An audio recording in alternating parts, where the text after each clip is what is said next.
see that on a national scale, the disposal of wastes is not a problem to be easily solved. So we're just going to kick it down the road and let our grandkids fix it. Our exploding population will add to the problem. What if we ask them not to? To find a solution, major technological breakthroughs and bold planning are needed. Yo. Let's look at a few that are being researched and tested. Let's go. High-temperature incineration is one. That's your answer for everything.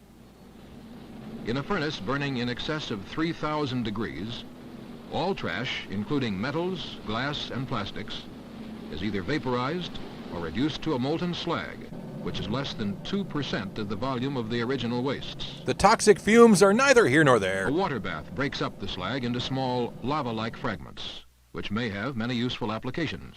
Yes, like, of course, but not limited to, well, let's move on. Another approach is to develop more readily disposable materials. At Clemson University, scientists are developing a water-soluble glass, which can be used in bottles or other glass containers. Just don't get any liquids near these things. This is a test specimen. Old Slugworth would kill to get his filthy mitts on one of these. New giant butterscotch for husky grandpas.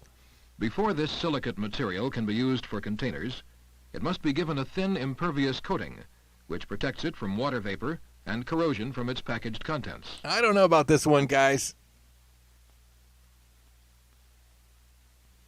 Containers made from this glass can be refilled, or the coating can be fractured, and the water-soluble glass dissolved. Yeah, what could go wrong? Here, underwater, and with the aid of a time-lapse camera, we get a hint of how this glass dissolves. Looks like Elsa It sneezed. could help alleviate a great part of our solid wastes problem, but it could add to our water pollution. Oh, you want clean water, too? You whiny hippies are never satisfied.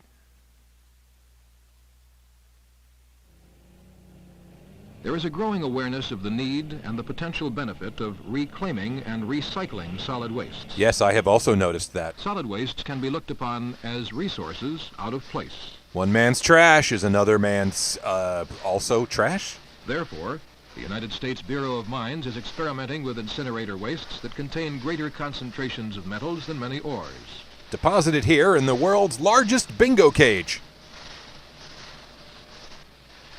In this pilot plant, reclamation of materials is accomplished by washing, Not it. screening, I screened last night. It's Carl's turn. and magnetic separation of the various residues. Ooh, trash magnets. To date, the experiments have reclaimed an iron product which can be reused. We've turned garbage into designer garbage. A reclamation plant of larger scale could be attached to a single incinerator, or large volumes of wastes could be gathered from several metropolitan areas for automated processing. You make it sound so sexy. Who threw out a car? Come on. The answer to car junkyards might be provided if we had enough huge shredding plants such as this.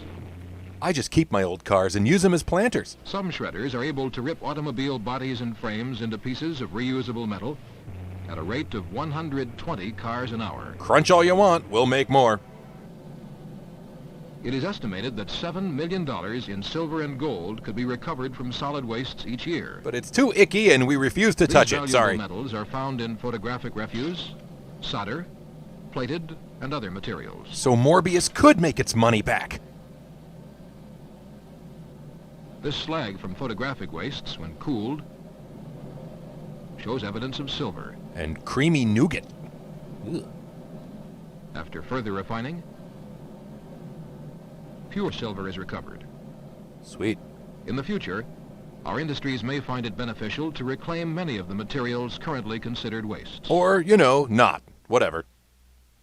Each person in the United States produces twice as much solid waste as an individual did 20 years ago. But we can top it if we try hard and work together. The Public Health Service expects this amount to double again in the next 20 years. I feel seen. Health agencies in other countries expect similar increases. But America will always lead the pack. As the world's population continues to grow, we have a choice to make: to continue to ignore the problem and permit our land and water to be degraded, Okay, if you say or so. to develop new approaches which recognize that we cannot throw anything away, because there is no away. Whoa. Wastes are potential resources, and new methods for processing and recycling them must be developed. It's on my to-do list. As a nation, we set a goal to put a man on the moon, and attained it. Yeah, we left trash there, too. But can we attain a national goal to clean up our environment? Outlook, not so good. How much longer can we wait? Well, it's been 52 years since this movie was made. At least the flies are having a good time. Thank you so much for watching Fun with Shorts. This series is supported by Patreon and patrons like these wonderful people right here. They get early access to new episodes and exclusive episodes every month. Also, check out the updated funwithshorts.com for DVDs and merch and all the good stuff. Thank you so much, everybody. I'll see you next time.